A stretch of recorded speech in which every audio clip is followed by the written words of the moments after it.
अस्सलाम वालेकुम मेरे प्यारे अजीज़ भाइयों और बहनों, आप सबका तहे दिल से इस्तकबाल करती हूँ सीरत मुस्तफ़ा पर। एक बार की बात है, एक इलाके में कुछ लोगों की जमात गई। यकायक मोहल्ले के कुछ लोग उनके पास आए और कहने लगे, जरा हमारे घर चलो, हमारे घर मैयत के साथ कुछ अजीब मामला हो रहा है।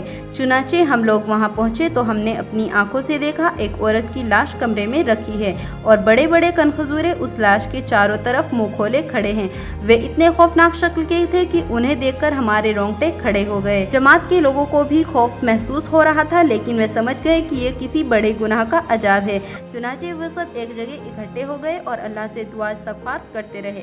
बहुत देर तक अल्लाह से रो रो कर दुआ तो देखा कि सभी कनखजूरे एक कोने में इकट्ठा हो गए। फिर उस मैयत को गुस्ल दिया, कफन पहनाया, कब्रिस्तान ले गए और उसे कब्र में उतारा। देखा कि वे सब कनखजूरे से उसकी कब्र में एक कोने में जमा है। वजह ये थी कि वे औरत बहुत ही ज्यादा टीवी देखती थी, जिसकी वजह से ये मामला पेश आ रहा था। अब अल्लाह ताला ही उस औरत की मग़फ़िरत फरमाए, अल्लाह ताला हम सब की भी हिफाजत फरमाए। इस वीडियो को इतना शेयर करें कि हर आदमी कब्र के अजाब से बचने की कोशिश करता रहे। जितना आप इस वीडियो को शेयर करेंगे, आपको उतना ही सवाब मिलता रहेगा। दुआ में याद रखिए, जल्दी मुलाकात होगी एक और नई वीडियो के साथ। अस्सलाम वालेकुम।